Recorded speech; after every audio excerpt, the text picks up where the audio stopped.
I just watched the Xbox Game Showcase, and the cynic in me wants to say Microsoft has learned nothing.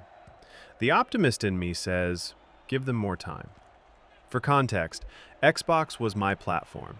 I owned every console since the 360, all on launch day. I game mostly on PC now, and I like a few PlayStation and Nintendo exclusives too, but more competition is good, and I want this to work. And don't get me wrong, this was a very strong show. Halo Campaign Evolved and Gears E-Day are landing this year. State of Decay 3, Fable, and Clockwork Revolution are coming next year. On top of that, confirmation of Persona 6, more on the new Metro game, and a lot of amazing games. But they still have the same major problem. Microsoft still hasn't given anyone a reason to buy into the Xbox ecosystem beyond Game Pass. And the deeper problem isn't the games, it's that nobody can actually tell you what the strategy is.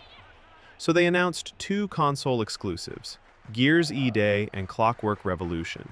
That's a play for the hardcore fans, and I get it. But that's one exclusive in 2026 and one in 2027. Two games a year apart is not a reason to buy a whole console. And it runs straight into the bigger problem, which is clarity. Because look at the pattern. First it was, only a few small games go to PlayStation. Then it was, every game goes to PlayStation. And every single time, they sold it as the plan. Now they flipped again.